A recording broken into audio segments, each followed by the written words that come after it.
welcome to the Sweet Sugar Baker. Today I'm going to be making my sugar cookie recipe, and this is one that I came up with myself after trying a bunch of different sugar cookie recipes and finding that I didn't really love the flavor that a lot of them had.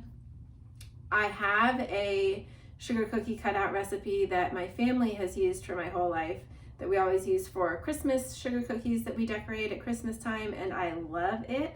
I think it has the best flavor out of any sugar cookie. Unfortunately, that recipe does spread quite a bit when you bake the cookies. They do not keep their shape. They puff out and get very misshapen.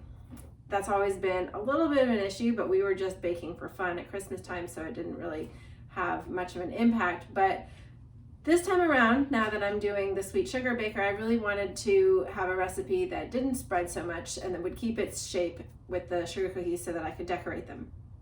And so I've been on a quest trying a bunch of different recipes to find one that tastes as good as my family sugar cookie recipe and also doesn't spread when I bake it. So I feel like this recipe is a pretty good substitute for our family one.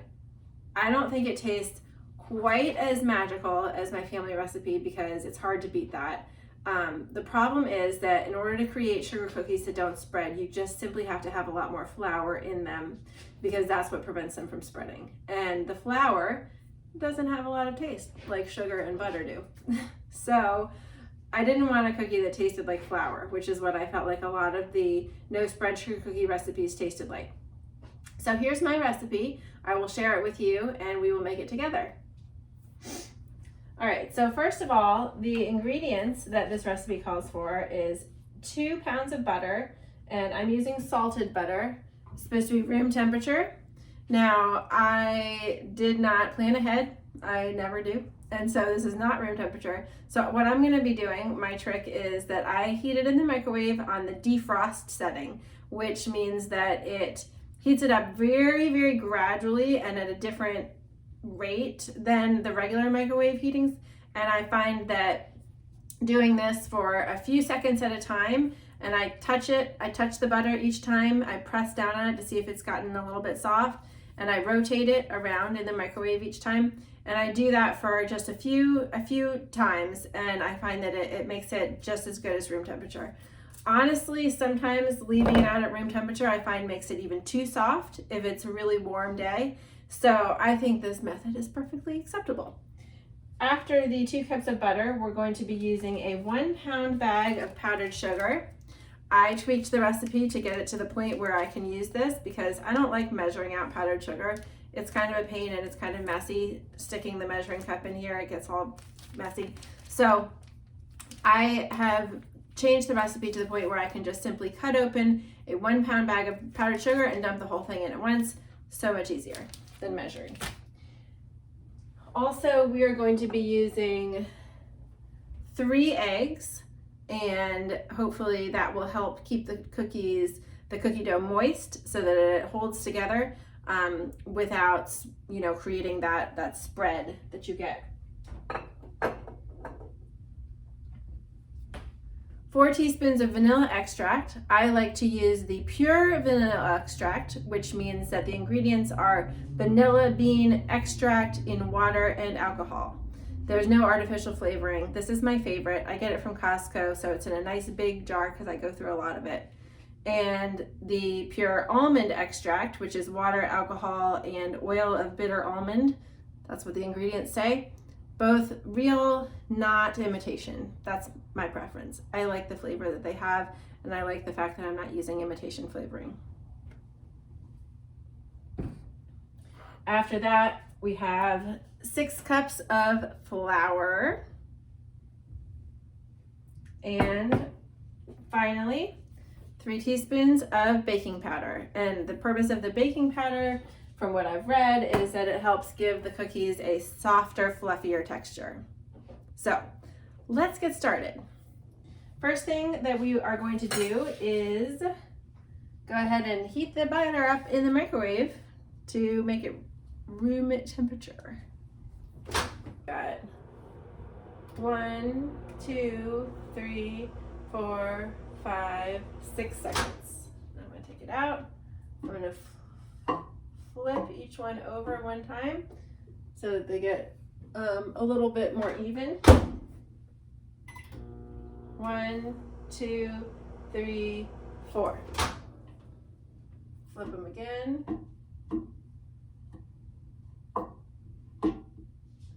And I'm pressing on them. They still feel really hard. 1, 2, 3, 4.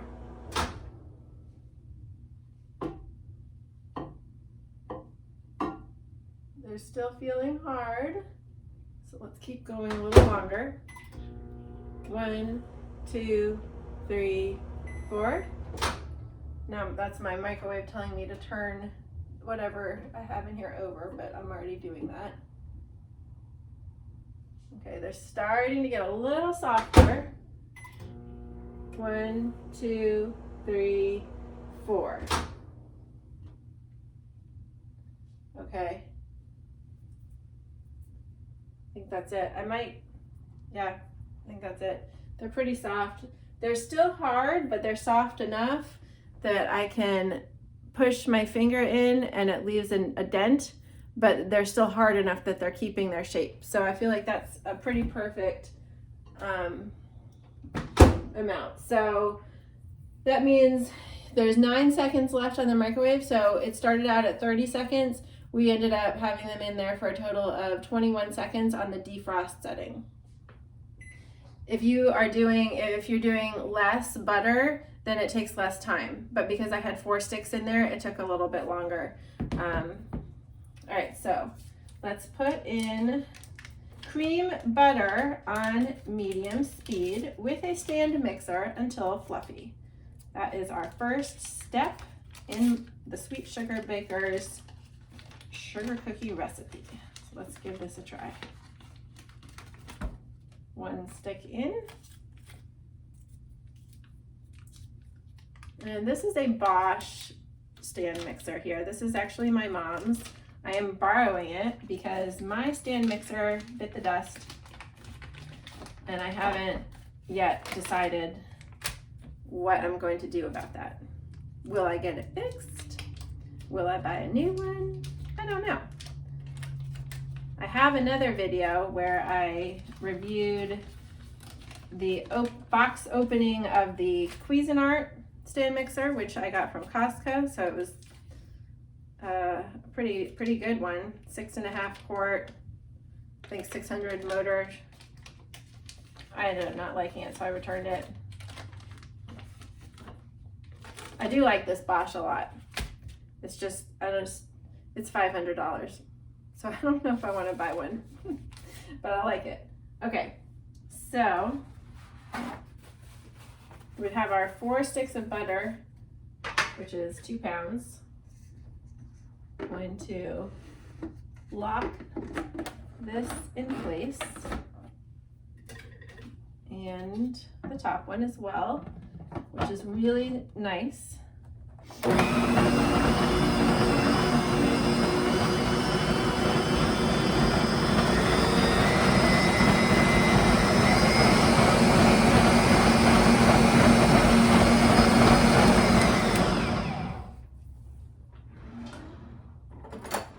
Spatula so that I can scrape down the center and the sides so that all the butter gets a chance to really cream it up.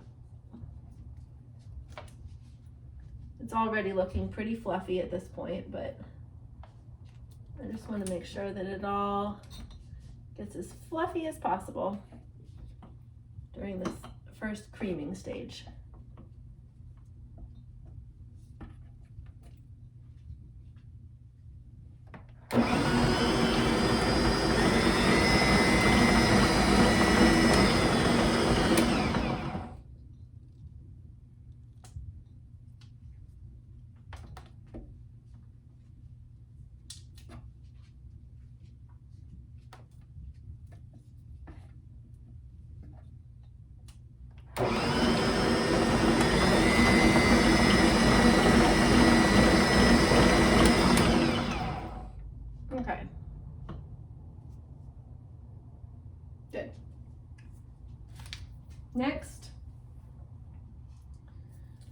We're going to add the powdered sugar and cream together for 3 minutes.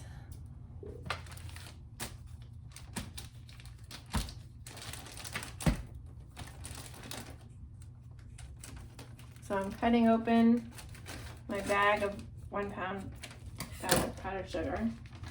And here's where the Bosch lid really comes in handy, because you can completely seal it off and not get powdered sugar dust all over the place. Nice.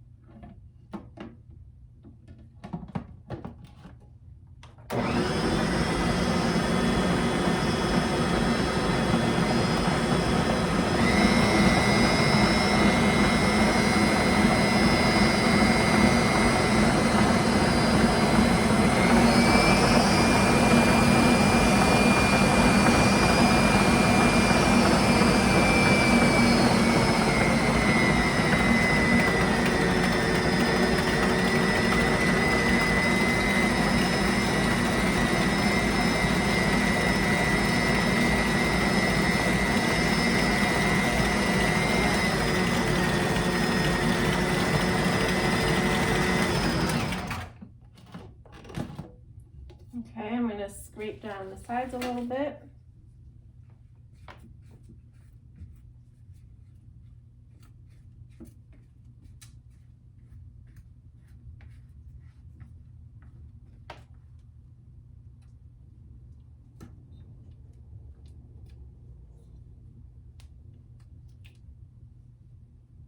It's already looking nice and creamy, fluffy.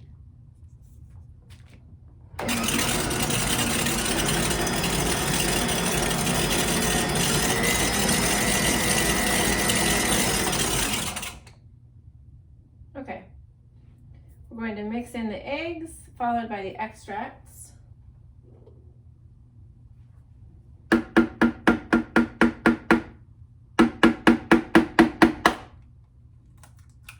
One,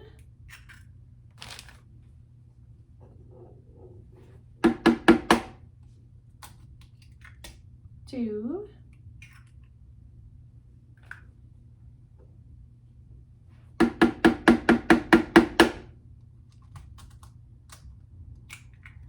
three.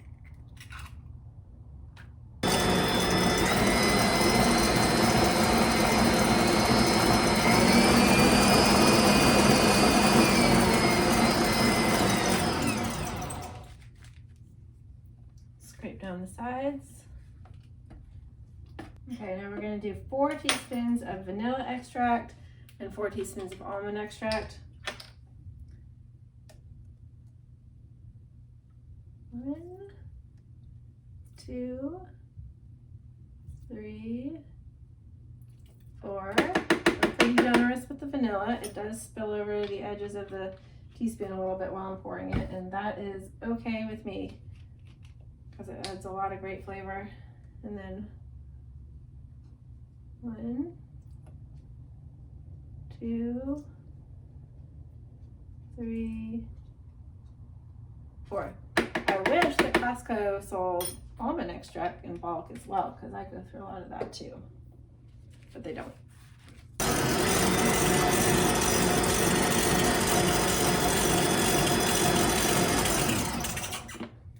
I'm going to scrape down the sides again.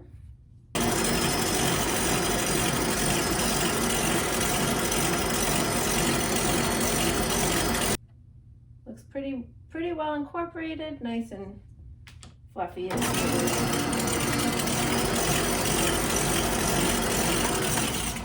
Okay. All right, now in another bowl, I'm going to whisk together the flour and baking powder and then add that in. I just do the scoop and level method. So I scoop out the flour and then use a knife, the flat end of the knife, to level it off. So there's 1, 2,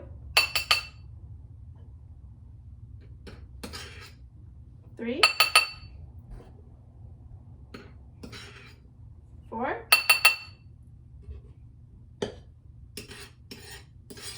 5,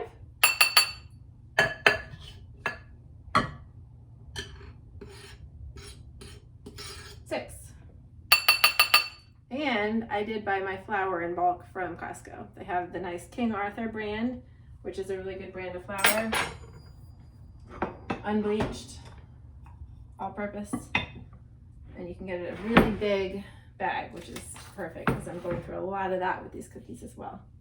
All right, now 3 teaspoons of baking powder, and I'm going to do the same thing where I'm going to scoop it out with my measuring spoon and level off the top with the back of my knife. So there's 1,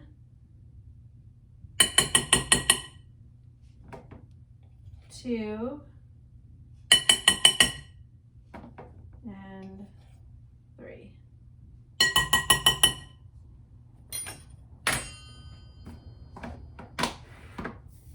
Now, the whisk.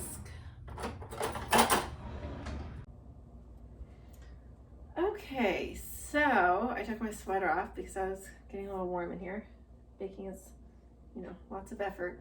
Now I am going to add in the flour, and I'm going to take this off of here so I have a little bit more space to add in the flour.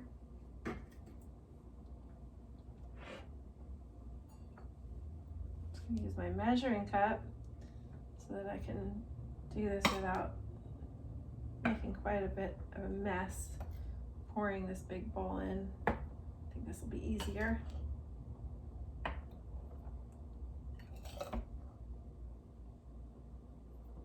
All right, that's not all of the flour yet. We'll add it in gradually. That's maybe half. Okay. Twist that on. And again, putting the full top on so we don't get dust everywhere.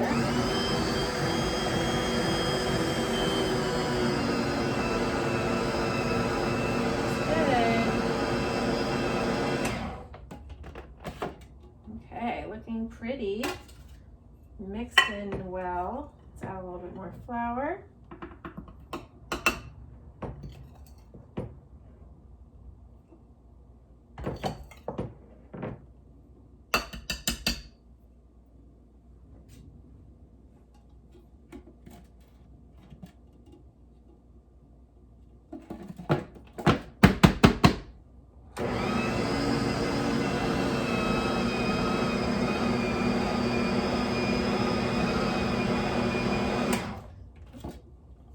So the dough is getting thicker. It's still not pulling away from the sides. So I'm gonna add some more flour. All the rest of it from my bowl. Whoops. Oof, got some off the side here. That's why I should have taken the whole top off. Let's see, I wonder if I can, oh, there's some over here too.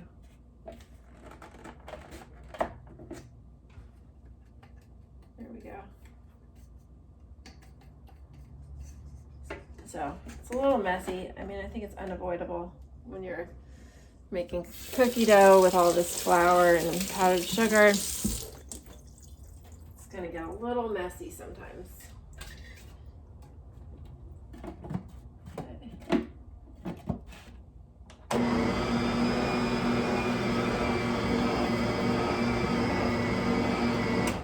This is looking pretty good.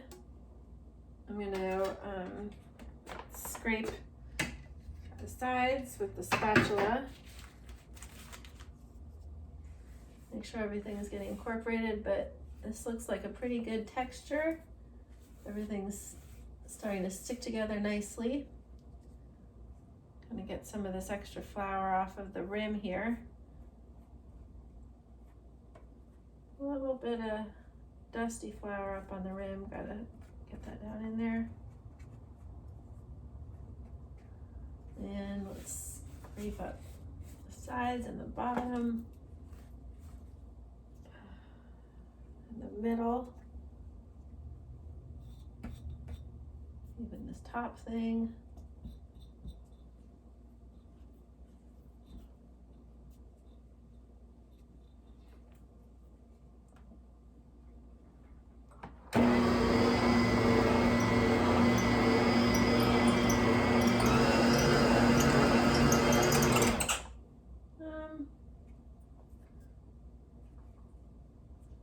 So I'm actually feeling like it's still a little sticky. So I'm going to add a little bit more flour.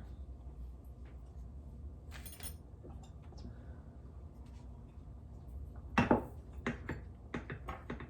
I'm going to measure out 1 more cup here, but I'm not going to put it all in. I'm just going to gradually add some more and see where we end up. So let's sprinkle some more flour. That's maybe half a cup there. Put this lid back on since I have a bunch of flour in there again.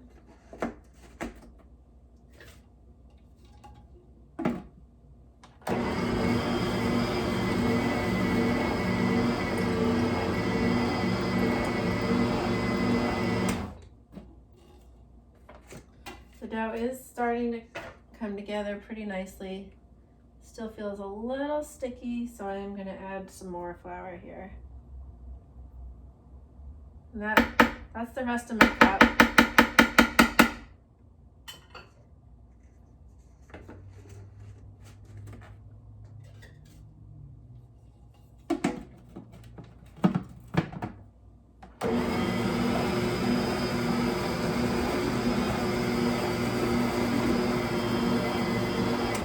Now the dough is really forming itself into a ball here, so I feel like this is the right amount.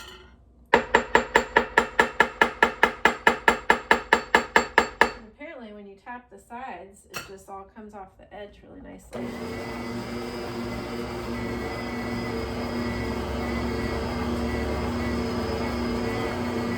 So you can kind of see the dough is making itself into a ball all on its own, and that means I think it's good. So what we ended up with here was 7 cups of flour. So I'm gonna update my recipe to say 7 cups. I'm gonna pull this bowl off. I have to get these beaters out, and the dough just kind of falls really nicely off of the beaters, which is a good sign that it's done. It's not sticking, it just comes off in nice smooth chunks. And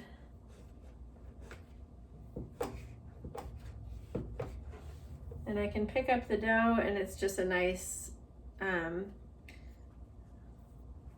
smooth texture, but it's not sticking to my fingers at all. So I think this will be good.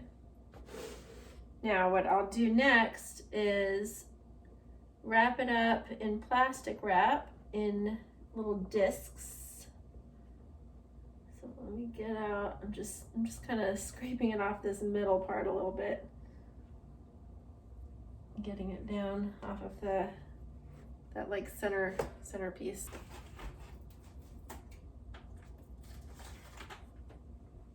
Okay, so let's get our first dough ball. Oh, this feels so nice. It's like soft and fluffy feeling. Like kind of what I imagine cloud dough would feel like, you know. I've seen those viral things about cloud dough, I think. Cloud bread? I don't know. Anyway, it feels really nice. So I've got it into a little disc shape here. I'm gonna wrap it up in some plastic wrap.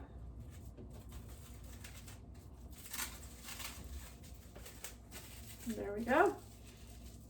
And let's do the next piece.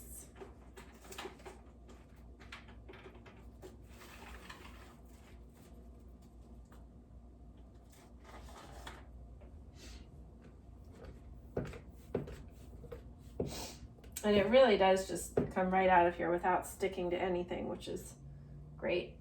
Perfect. Got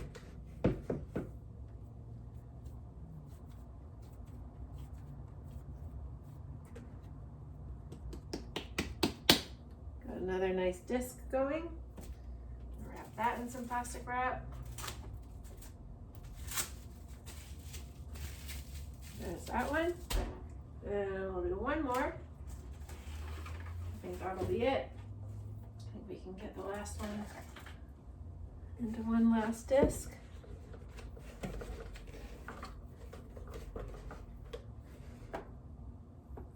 Yep, this is a bigger one, but it'll be fine.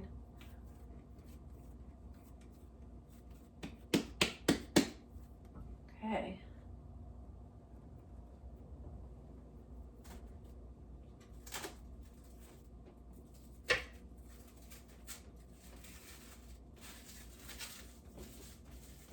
There we have it, a final disc. So there's our 3 discs, and you can see how that all just came right out of the bowl. It didn't stick at all.